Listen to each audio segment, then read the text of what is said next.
деньги твоего сына будут моими». Слова прозвучали в просторном зале особняка так резко, что воздух, казалось, стал плотным. Широкие окна отражали солнечный свет, но внутри царила тьма напряжения. Мать миллионера, женщина с изысканными чертами и сдержанной грацией, застыла в изумлении. Она чувствовала, как сердце жалось от ужаса. Никогда прежде она не слышала таких слов из уст человека, который должен был стать частью их семьи. Невестка стояла в центре зала, глаза ее горели алчным блеском, а руки слегка дрожали от нетерпения. Она думала, что ее дерзость сработает, что деньги и статус ее будущего мужа окажутся в ее власти.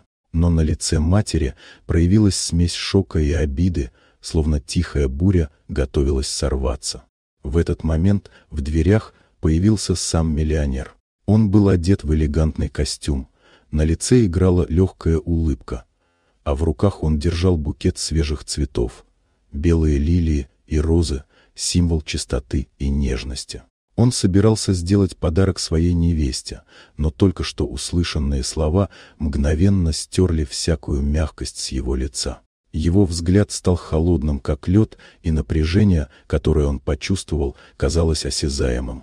Он сделал шаг вперед, и в его движениях была решимость, которую невозможно было игнорировать. Цветы он опустил в сторону и, не произнеся ни слова, указал на дверь. Невестка, привыкшая к восхищению и покорности, вдруг ощутила, как земля уходит из-под ног. Все ее планы рушились мгновенно. Она попыталась что-то сказать, но в глазах миллионера читалась непреклонность, ни намека на компромисс, ни тени колебаний.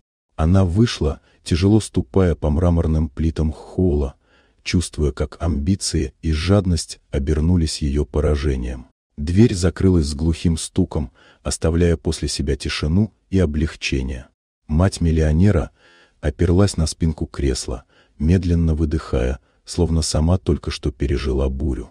Сын подошел к ней, тихо положил руку на плечо, и в этом простом жесте было столько спокойствия и заботы, что она почувствовала, что семья все еще защищена. Свадьба была отменена, но сохранено главное – доверие, любовь и уважение, которые никакие деньги не смогут заменить.